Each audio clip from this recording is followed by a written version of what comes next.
UP police constable में क्या क्या प्रॉब्लम आ रही है फॉर्म भरने में, आज संपूर्ण टॉपिक पर बात करेंगे। आज यहां पर हम आपको बताने वाले हैं ओटीआर से लेकर कांस्टेबल पूरा फॉर्म फिलअप करने से पूरी की पूरी जानकारी। तो साथियों नमस्कार, स्वागत है आपका हमारे यूट्यूब चैनल पर। चलिए हम शुरुआत करते हैं। सबसे पहले आप किस तरह से यूपी पुलिस कांस्टेबल का फॉर्म भरें, उसके लिए सबसे पहला काम आपको जो करना है वो करना है ओटीआर रजिस्ट्रेशन।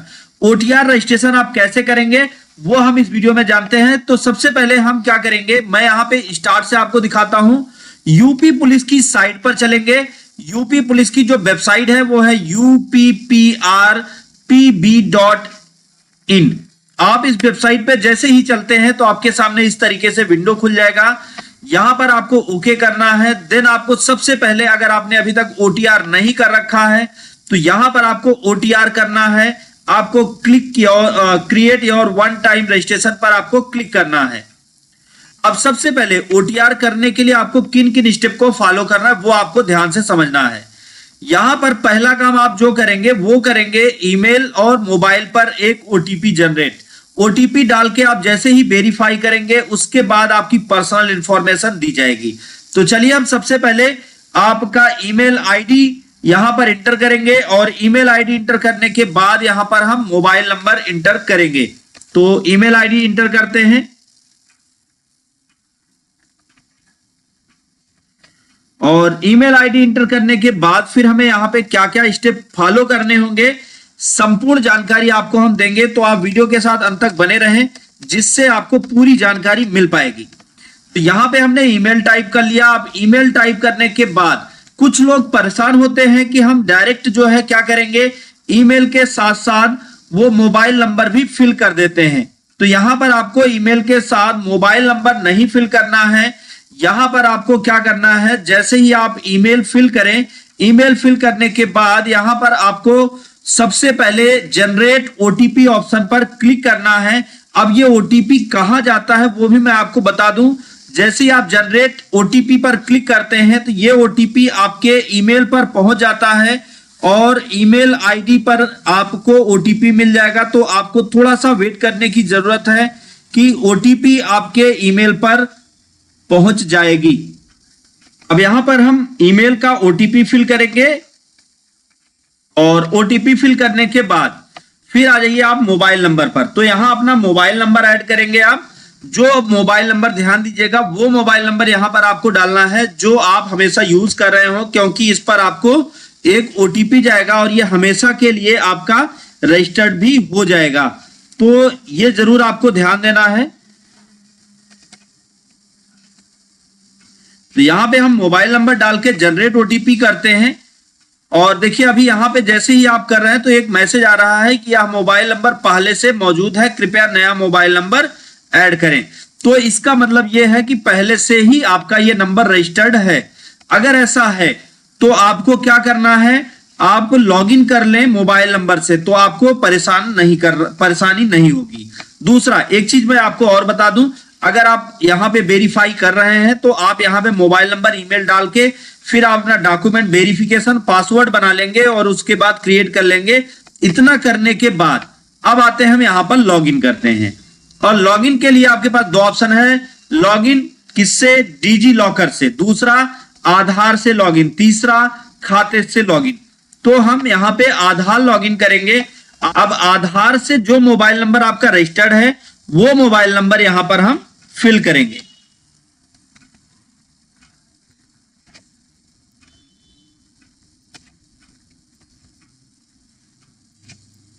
अब फिर उसके बाद यहां टिक करके जनरेट ओटीपी करते हैं और जैसे ही आप जनरेट ओटीपी करेंगे तो आपके इस रजिस्टर्ड मोबाइल नंबर पर एक ओटीपी चला जाएगा और अब आप उस ओटीपी को यहां पर फिल करेंगे। कहां पर, इस एरिया में आप उस ओटीपी को फिल करेंगे। तो ओटीपी आने में कभी 1 मिनट 2 मिनट का टाइम भी लग सकता है, तो आप जल्दबाजी ना करें और परेशान ना हो, क्योंकि ये ओटीपी 10 मिनट तक के लिए वैलिड होती है।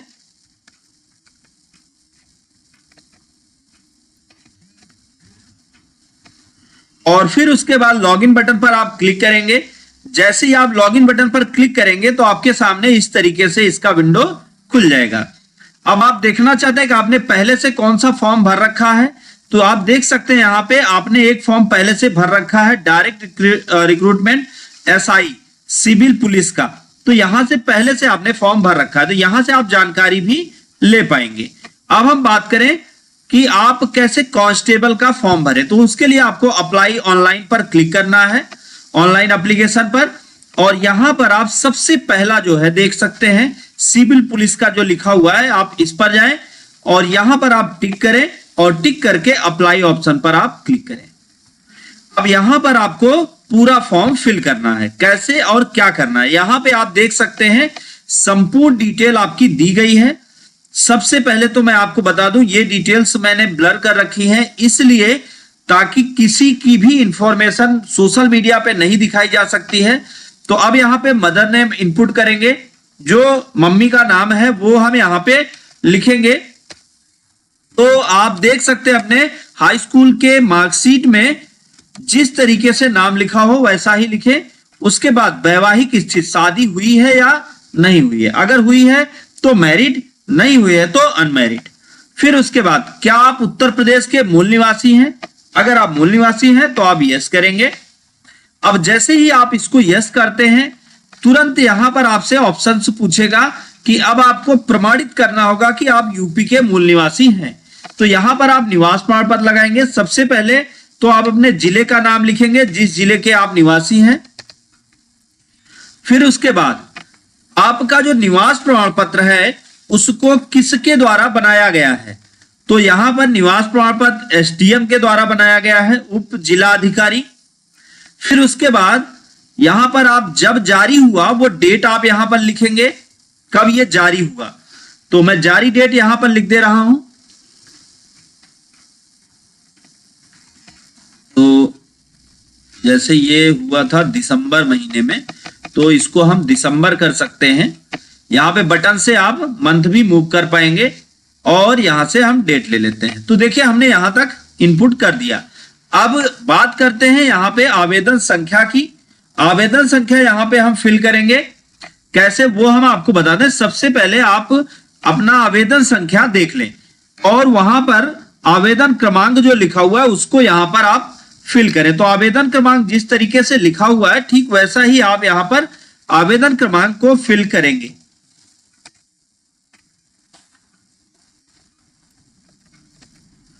फिर उसके बाद अब अगला हम यहां पे जो फिल करेंगे वो फिल करेंगे हम क्या, प्रमाण पत्र क्रमांक। तो यहां पे हम प्रमाण पत्र क्रमांक देते हैं। एक एक चीजों को आप ध्यान से समझते जाइए और देखते भी जाइए, कहीं पे कोई अगर मिस्टेक हो तो उसको आप करेक्ट भी करते जाइए, क्योंकि अगर थोड़ी भी प्रॉब्लम होगी, थोड़ा भी मिस्टेक आपने कर दिया तो फिर से आपको करेक्शन करने की जरूरत पड़ सकती है। तो बाद में करेक्शन की प्रॉब्लम ना हो इसलिए आप ध्यान से एक एक चीजों को आप पढ़ते जाएंगे और मिलाते जाएंगे। फिर उसके बाद यहां पे आप जाति चुनेंगे, आप किस जाति के हैं। तो यहां पे आप जिस भी कैटेगरी के हैं वो ले लेते हैं। अगर आप जनरल कैटेगरी के हैं तो आपको कुछ एक्स्ट्रा नहीं करना है, आप आगे बढ़ जाएंगे। और अगर आप SC ST या OBC हैं तो आप जैसे ही इसको सेलेक्ट करेंगे फिर हम आपको दिखाते हैं, यहां पर आपको जाति प्रमाण पत्र से रिलेटेड जानकारी देनी होगी। जैसे एग्जाम्पल के लिए ये किस जिले से बना, तो जाति प्रमाण पत्र ले ले। फिर उसके बाद वहां पे इसको किसने बनाया, तो जाति प्रमाण पत्र तहसीलदार द्वारा बनाया गया, तो इसको आप ले लें। जाति प्रमाण पत्र किस तारीख को बना वो डेट आप यहां पर फिल करें। तो हम यहां पे जाति प्रमाण पत्र जिस तारीख को बना है वो तारीख यहां पर ऐड करेंगे, मंथ, डेट और ईयर, सारी चीजें हम एक एक भरेंगे। अब फिर यहां पर अगेन हमें वही आवेदन क्रमांक भरना है। आवेदन क्रमांक भरने के बाद फिर हमें यहां पे आगे जैसे ही आवेदन क्रमांक आप कंप्लीट करेंगे फिर आपको यहां पे अगला क्या भरना होगा, आवेदन संख्या प्रमाण पत्र क्रमांक भरना होगा। तो प्रमाण पत्र क्रमांक भी आप भरेंगे। तो हम आवेदन क्रमांक यहां पे भर दे रहे हैं, उसके बाद आप अपना प्रमाण पत्र क्रमांक भी भरें। देखिए मैं चीजों को थोड़ा सा ब्लर करके रख रहा हूं क्योंकि सोशल मीडिया पे मैं इनको दिखा नहीं सकता हूं, क्योंकि ये दूसरे के डिटेल्स है। अगर मेरा पर्सनल होता तो मैं आपको दिखा सकता था। तो जैसे ही इसको आपने भरा फिर आप आ जाए नीचे के साइड में और यहां पर आप भरें अपना राज्य, जिस राज्य के आप निवासी हैं। फिर आप अपना जिला भरें, जिस जिले के आप निवासी हैं। फिर उसके बाद अब बारी आती है यहां पे एड्रेस की, तो आप अपना एड्रेस भरें।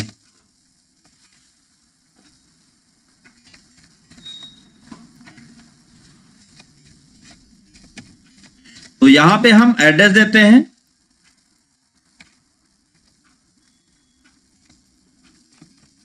जैसे अगर एड्रेस गांव और पोस्ट एक ही है तो आप क्या करें, वहां पे बहुत सिंपल तरीका है, आपको कॉमा लगा के फिर से वही लिख देना है।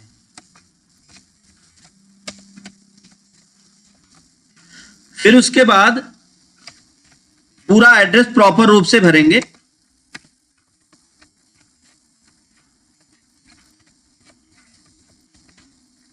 अब फिर आप यहां पे आ जाएं, आप अपना पुलिस स्टेशन डालें जो आपका पुलिस स्टेशन हो। फिर आप अपना पिन कोड यहां पर डालें जो आपका पिन कोड है। फिर अगर आपका स्थायी पता भी वही है तो आप इस पे टिक करें, और अब देखेंगे तो यहां पे भी स्थायी पता में भी सेम वही भर उठेगा। अगर सारी जानकारी सही है तो अब आप अपना जिला और राज्य सेलेक्ट करें और फिर अपना आप डिस्ट्रिक्ट सेलेक्ट करें। इतना करने के बाद अब आपको नीचे आना है और नीचे आके सेव ऑप्शन पर क्लिक करना है।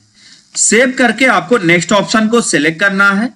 नेक्स्ट करने के बाद अब यहां पे आपको ज्यादा कुछ करने की जरूरत नहीं। अगर आपको फ्रीडम फाइटर की छूट मिलती है तो यस करें, एक्स सर्विसमैन की छूट मिलती है तो यस करें।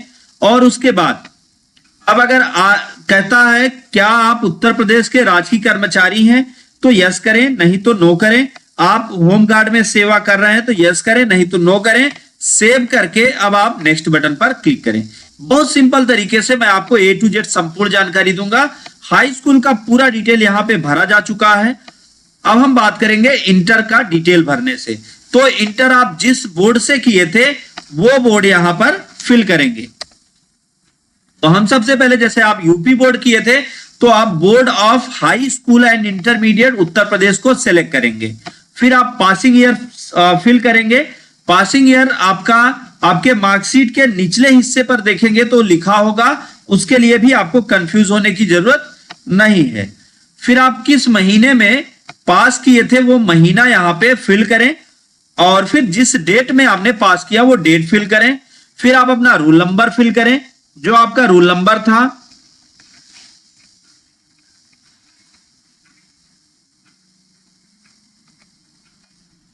तो एक बार रूल नंबर मिला लेते हैं। फिर उसके बाद प्रमाण पत्र क्रमांक लिख लेंगे। आपके उसी मार्कशीट सर्टिफिकेट में ही लिखा होगा, आप देख लीजिएगा, प्रमाण पत्र क्रमांक करके लिखा है। फिर ऐड बटन पर आप क्लिक करेंगे और नेक्स्ट बटन पर क्लिक करेंगे। इतना होने के बाद अगला स्टेप जो आता है वो आता है यहां पे सारे डॉक्यूमेंट अपलोड करने के, और फिर उसके बाद फोटो और सिग्नेचर। फोटो लाइव फोटो होगी तो हम डॉक्यूमेंट पहले अपलोड करते हैं, उसके बाद हम यहां पर लाइव फोटो करके देखते हैं। अब चलिए यहां पे डॉक्यूमेंट अपलोड करते हैं। डॉक्यूमेंट अपलोड करने में आपको एक चीज का ध्यान देना है। सबसे पहला तो सारे डॉक्यूमेंट, कोई भी डॉक्यूमेंट आपका जेपीजी फॉर्मेट में नहीं जाएगा, सब पीडीएफ फॉर्मेट में ही जाएंगे। तो एक एक चीजों को आप ध्यान से यहाँ पे देखें और क्लियर उसको फिल करें। तो यहाँ पे एक चीज और ध्यान देना है आपको। देखिए जैसे अभी लिखा है फाइल नेम केवल अंक अक्षर, तो इसको लेके भी लोग प्रॉब्लम में आ रहे हैं। तो मैं आपको बता दूं, कोई भी फाइल नेम तब मानी जाएगी, जैसे अभी यहाँ पे मैं ये जितनी भी फाइल्स हैं इनको मैं क्या करता हूं, सेलेक्ट करके इनको मैं कट कर लेता हूं ताकि प्रॉब्लम्स ना हो। अब उसके बाद हम आ जाते हैं डेस्कटॉप पे ताकि आसानी से हम इसको फिल कर पाए, और यहाँ पे DOC करके इसको सेव कर दे रहे हैं और यहाँ पे इसको पेस्ट कर दे रहे हैं। तो अब यहाँ पे देखिए जैसे हाई स्कूल 1 लिखा हुआ है तो ये एक्सेप्ट नहीं करेगा, तो इसको हटा दे। जाति में देखिए 1 लिखा हुआ है तो ये भी एक्सेप्ट नहीं करेगा। तो अब आप जैसे इसको क्लिक करके ओपन करेंगे और सेव करेंगे, फिर ओके करेंगे, तो आप देखेंगे कि ये बहुत आसानी से आपका ये जाति प्रमाण पत्र एक्सेप्ट कर लेगा। थोड़ा सा आपको वेट करने की जरूरत होती है क्योंकि नेट की स्पीड के ऊपर भी ये डिपेंड करता है। अगर नेट की स्पीड तेज होगी तो ये आसानी से हो जाएगा। और नेट की स्पीड स्लो होगी तो ये थोड़ा टाइम लेगा। तो आपको एक एक चीजों को ध्यान से और जल्दबाजी बिना किए आप इसको फिल करें। अब सभी डॉक्यूमेंट अपलोड करने के बाद फोटो और सिग्नेचर करेंगे। फोटो लाइव होगी और सिग्नेचर आप अपलोड करेंगे। और सिग्नेचर अपलोड करने में मैं आपको बता दूं, जैसे फाइल का नाम अगर आपने लिख दिया, मान लीजिए आपने लिख दिया OK1 या OK2, तो ये एक्सेप्ट नहीं करेगा। तो वहां पे सिर्फ आप 1 2 3 ना लिखें, सिर्फ आप ABCD ही लिखें। मतलब आप ABCDEF लिख सकते हैं। अब आप सोचेंगे ABCD 1 2 भी लिख दूं तो नहीं लेगा। तो ये याद रखिएगा कि वहां पे फाइल का नाम कुछ इस तरीके से लिखा हो ताकि वो उसको डिस्टर्ब ना करे। अब फिर हम नेक्स्ट बटन पर क्लिक करेंगे। जैसे हम यहाँ नेक्स्ट बटन पे क्लिक करते हैं तो अब हमारे सामने यहाँ पे पूरी लिस्ट खुल के आ जाती है कि आवेदन पदों पर वरीयता के, मतलब आप जिसको आप वरीयता क्रम में रखना चाहते हैं जिस वैकेंसी को, उस पे ये जो प्लस बना है इस पर टच करेंगे। अब मान लीजिए कि आप जिसको वरीयता क्रम में रखना चाहते हैं उस पे ऐसे क्लिक करें। फिर दूसरी वरीयता क्रम आप किसको देना चाहते हैं वो यहां पर आप देख लें और फिर उस पर आप ऐसे क्लिक करें। फिर उसके बाद ऐसे क्लिक करें और फिर इस तरह से आप क्लिक करके फिर आगे बढ़ जाएं। अब आके यहाँ पे मैं जिन पदों के लिए यहाँ पे टिक करें और फिर नीचे आके अगर आपने कंप्यूटर से O लेवल किया है तो आप यस करें, नहीं तो आप नो करें। दूसरा, अगर आपने कहीं सेवा दी है 2 साल तक की तो यस करें, नहीं तो नो करें। अगर आपने NCC B सर्टिफिकेट लिया तो यस करें, नहीं तो नो करें। फिर उसके बाद ये जितने भी टिक बने हुए हैं इन पर आप टिक करते चले हैं, लेकिन पढ़कर करिएगा, बिना पढ़े मत करिएगा। फिर उसके बाद यहाँ पे आप इन ऑप्शंस को यस कर लें और अब फिर उसके बाद जैसे ही आप इनको यस करते हैं फिर नीचे आ जाए। यहां पे आप अपना प्लेस टाइप करें, जो भी आपका प्लेस हो। तो मैं यहां पे प्लेस डाल दे रहा हूं और फिर प्रीव्यू ऑप्शन पर क्लिक करें। प्रीव्यू एप्लीकेशन पर आप क्लिक करते हैं तो देखेंगे कि आपका पूरा का पूरा एप्लीकेशन आप देख सकते हैं यहां पर दिया गया है। मैक्सिमम डिटेल तो आपका जैसे आपके OTR से ही ले लेता है। अब बारी आई किसकी, मम्मी का नाम मतलब मदर नेम और मैरिटल स्टेटस और साथ साथ आपका निवास प्रमाण पत्र और फिर उसके बाद जाति प्रमाण पत्र, आप इसको मिला लें। अब फिर ये सब कंप्लीट करने के बाद आप नीचे आए एकदम स्क्रॉल करके और यहां पर आके फिर मैं उपरोक्त पर क्लिक करें और फिर सबमिट बटन पर आप क्लिक करें। और जैसे ही फिर से आप सबमिट बटन पर आप क्लिक करते हैं आपका फॉर्म कंप्लीट हो जाएगा। अब बारी आई पेमेंट की। तो पेमेंट के लिए आप कैसे करेंगे और किस तरीके से पेमेंट करेंगे वो मैं आपको दिखाता हूं। जैसे ही आप यहां पे आते हैं तो आपके सामने इस तरीके से विंडो खुल जाएगा। यहां आपको पे विथ SBI पे पर जाना है और मैं उपरोक्त पर क्लिक करके आगे बढ़े प्रोसीड पर आपको क्लिक करना है। अब जैसे ही आप इस पर क्लिक करेंगे तो अब देखेंगे कि आपके सामने इसका पेमेंट का विंडो खुल जाएगा।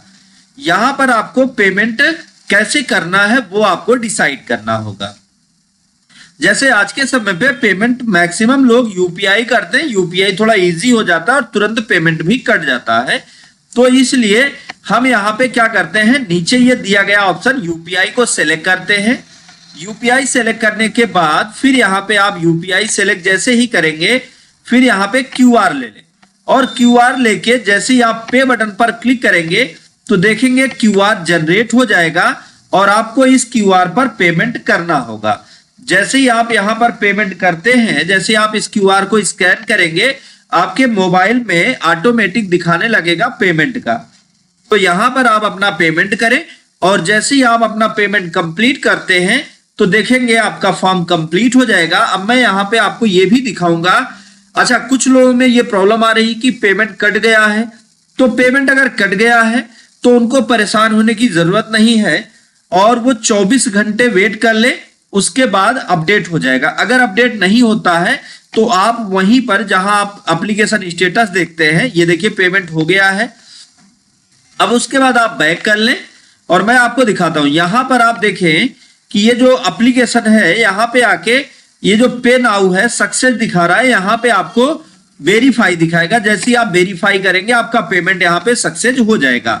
तो उम्मीद है कि आपको समझ में आ गया होगा कि आप कैसे पेमेंट करें और किस तरह से आप अपना फॉर्म, अब आप प्रिंट करना चाहते हैं तो व्यू एप्लीकेशन कर लें, यहां से आपका पूरा फॉर्म आपके सामने आ जाएगा और आप इसको प्रिंट कर सकते हैं, डाउनलोड करके रख भी सकते हैं। तो उम्मीद है कि आपको ये सारी जानकारी समझ में आई होगी। अगर ये वीडियो काम कर रहा हो, वीडियो नॉलेजफुल रहा हो, तो वीडियो को लाइक करें, ज्यादा से ज्यादा लोगों को शेयर करें ताकि उनको भी नॉलेज मिल पाए। दोस्तों thank you so much video को अंत तक देखने के लिए।